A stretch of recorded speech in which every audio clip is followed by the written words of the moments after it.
The Galactic Empire didn't rule the galaxy through a single weapon. It ruled through systems, symbols, and scale. For most citizens, fear came in the form of the Imperial Star Destroyer, a massive dagger-like shaped warship capable of enforcing Imperial law, invading entire planets, and crushing resistance with terrifying efficiency. But above even that symbol of power existed something far more extreme: the Super Star Destroyer.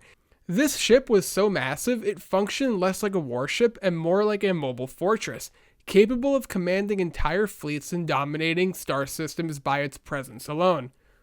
This video isn't just a who would win fight, this is a full comparison how these two ships were designed, how they were used, and what they were meant to do, and why both of them matter to the Empire in very different ways. Taking a deeper look at the design philosophy, the Imperial Star Destroyer was designed during the transition from the Republic to the Empire, and it reflects that moment perfectly. Its purpose was simple: be everywhere. Every aspect of the Imperial Star Destroyer, also known as the ISD, was built around mass production, intimidation, and its versatility. The iconic wedge shape served multiple functions. It forced forward firepower, a wide ventral surface of planetary dominance, an instantly recognizable silhouette that projected authority, and immediately when you see it, you knew danger was looming. An Imperial Star Destroyer wasn't just a warship, it was a statement. Whether one was arriving in orbit, a rebellion often would end before the first shot was fired. Super Star Destroyers, on the other hand, controlled through absolute power.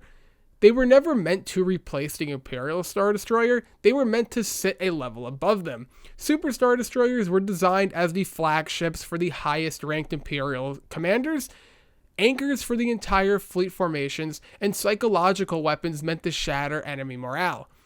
Where Imperial Star Destroyers enforced law, the Super Star Destroyer enforced inevitability. They weren't subtle, they weren't meant to be efficient and save energy, they were meant to be an unstoppable force. In terms of size, an Imperial Star Destroyer was roughly 1,600 meters long, and that's about 1 mile in length.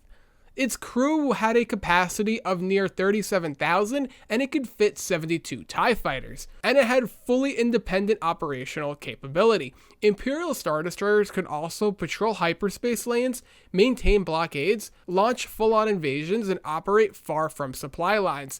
They were large, but they were absolutely manageable for whatever the Empire needed. Super Star Destroyers, on the other hand, could range in sizes because of the multiple classes they had. They could range anywhere from 8 to 19 kilometers, with the Executor class Super Star Destroyer being right around 19 kilometers or 11.8 miles long. The crew was hundreds of thousands members large, with estimates right around 280 to 300,000 crew members. And it carried thousands of fighters of all types. It required dedicated escort fleets and supply chains. This Super Star Destroyer could be seen effectively as a mobile city. Its scale granted unmatched power, but it also introduced enormous logistical demands, extreme maintenance requirements, and catastrophic consequences if lost. The larger the ship, the harder it is to hide, and the harder it is to replace as the cost only goes up.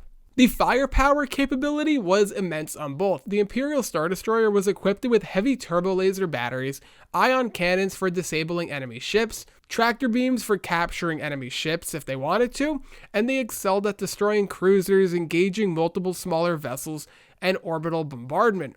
The ISD was precisely brutal, powerful enough to dominate most engagements, but flexible enough to be used on a daily basis. The Super Star Destroyer scaled this concept to absurd levels. They mounted thousands of turbo lasers on this thing, massive overlapping firing arcs, extreme range weapon coverage. A Super Star Destroyer could engage entire rebel fleets on its own, destroy capital ships in seconds, and control massive volumes of space. It wasn't tactical firepower, this was strategic annihilation. In terms of defense, they both have their strengths. The Imperial Star Destroyer had strong deflector shields, thick armor plating, and redundant systems. However, it did have its flaws, as it could be overwhelmed by coordinated bomber attacks, sustained ion fire, and fighter swarms exploiting the shield gaps. They were tough, but they definitely had their flaws. Super Star Destroyers also featured multi-layered shields, massive structural mass, and extensive redundancy. Destroying one of these beasts required an entire fleet, sabotage, or catastrophic command failure. But when a Super Star Destroyer failed, it failed in spectacular fashion. The roles of the Imperial Star Destroyer were for planetary invasion, occupation, and enforcement. They carried stormtroopers, AT-ATs, and AT-STs, landing craft, and support vehicles, and these could conquer an entire world on its own. The Super Star Destroyer role was a bit different, as they would carry entire legions, deploy thousands of fighters at one time, and serve as a mobile headquarters for system-wide campaigns. This didn't just invade, they ruled. The Imperial Star Destroyer helped the Empire win wars. They were much cheaper to build, easier to deploy, and replaceable, and they were virtually everywhere. The Empire controlled the galaxy through numbers with the Star Destroyer on its own, not one singular weapon. In a way, the Imperial Star Destroyer was notorious to the Empire, and it was its backbone if you think about it, much like how we see the X-Wing as the backbone to the Rebellion. Super Star Destroyers were risky. They were rare, irreplaceable, and politically devastating if destroyed. These were symbols of ultimate power, but also single points of failure. It's safe to say if these two ships were to ever face off head-to-head, a Super Star Destroyer would win with practically ease due to its size and the sheer amount of firepower it has over the regular Imperial Star Destroyer. But multiple Imperial Star Destroyers supported by fighters and other ships could threaten a Super Star Destroyer, especially through coordinated attacks. If you want to take it a step further and see which one of these two ships mattered more to the Empire, it's a trickier question to answer. The Super Star Destroyer was the Empire's ultimate symbol of terror, but the Imperial Star Destroyer was a true testament of control.